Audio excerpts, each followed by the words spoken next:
we've spoken earlier, you'd been sounding positive and constructive. But this is, of course, I think our last conversation was at least a month old. So before the war started. Has this changed your view in any way, Manish, in terms of how you're thinking? From being constructive to a little cautious, or you remain pretty bullish? So February 28th, we had this new variable come onto us. And, we are not finding any diplomatic solution. So I think, the whole outcome of how the outlook was going to be looking like for the near term is basically whether we are going to see a military reset or a diplomatic reset. And as of now, it does not look like to be a diplomatic reset. It's looking like more a military event. And it's a supply shock, an inflation shock, a supply chain disruption, which will feed into growth shock and, demand reset. So just like the COVID times, we are looking at the external exigency in terms of the shock that is coming through from Iran. So that is how we are looking at. And I think base case earnings numbers for FY27 and 27 for the time being looks reset on the downside. No longer going to be 14-15% sort of a growth. I think more like 12-13% sort of a growth. And that is why we are seeing a reset on the downside.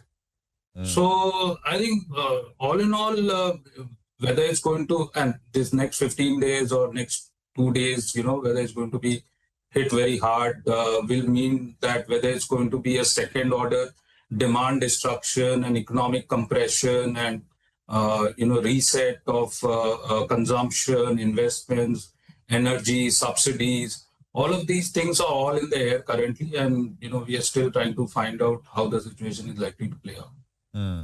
Yeah. Look at the market, right? Trying to come back up, down only 140 odd points. So about 0.75% lower. So the market still wants to believe that this is not going to... It's not, by the way, it's not as if the attacks on Iran have stopped or conflict has stopped in terms of the actual war. But there is just this threat of as further as... And it's not even as if civilian infrastructure has not been hit in that country. And we're talking about schools, universities, and of course factories, industries, steel plants, all kinds of things. But there's just threat of all of that being stepped up dramatically. That is the threat. So it's not as if it's peace now and tomorrow morning it suddenly is going to be all very different, perhaps intensified if it does come to it. So Manish, you're saying 13%, right? We had Amit Shah of BofA yesterday who said that he's expecting now 8.5% earnings growth, Nifty FY27, 8.5.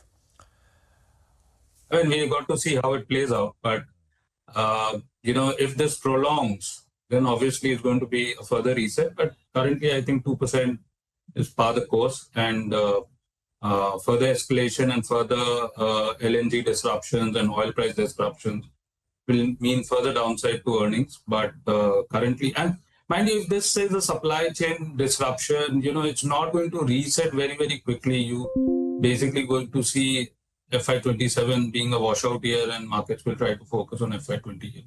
FY28 would mean a more normalized year, 15% sort of a growth. But FY27, till we have a clarity on whether it's reset or not reset, everyone will have their own estimates. Are you seeing any slowdown in the money which is being invested coming into the PMS AIF industry so far? Because returns are tough to come by. Has money slowed down?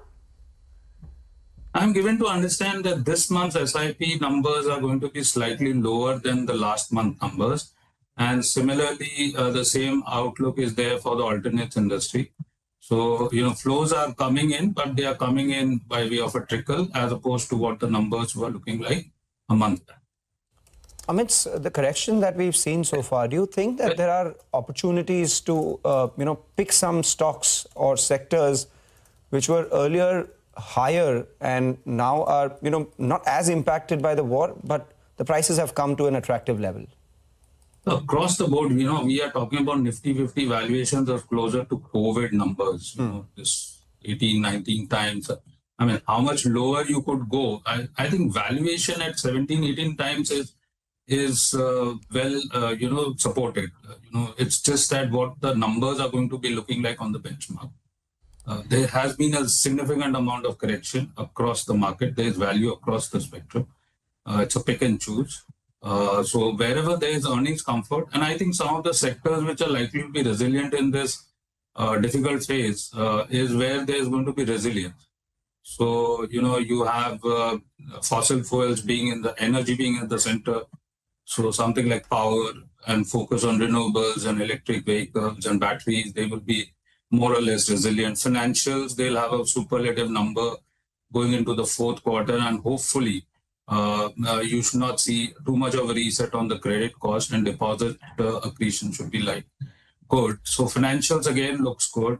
Or you could look at defense because there's impetus on defense expenditure, which is not impacted by so-called the disruptions that you are seeing in the Middle East. Consumption, again, where there's pricing power, they are likely to be more resilient than the rest of the pack. And mind you, we have seen correction across all sectors. There is no sector which has been left out. So I think it's some of the resilient sectors which are likely to outperform going into the next one. So finance, defense and premium consumption. Even technology. In the past, you've said that the entire sector has seen enough damage. There is a significant margin of safety. Are you looking to buy tech stocks, or have you all been buying? Yeah. So we are invested in technology stocks. And mind you, in India being an anti-AI play, and now that energy cost, the building block of AI infrastructure itself gone up 75-100% in the last 1 month. So, this theme of an AI taking over, AI is here to stay. So for the time being, because energy costs are very high, the thesis around anti-AI and India being not a part of the AI, tech stocks actually seen a lot of correction. We're going to see some sort of a pullback. Even for the fourth quarter, numbers are going to be good. Because of rupee depreciation and because of the resilience on some of the mid-cap names, we're likely to see around 10 to 12% sort of a YOY earnings growth. And mind you, all these technology companies are trading at 4, 5, 6% free cash flow yields. I mean, they are basically pricing in zero growth. So as against that, if you have a 10 to 12% growth, I would find value there.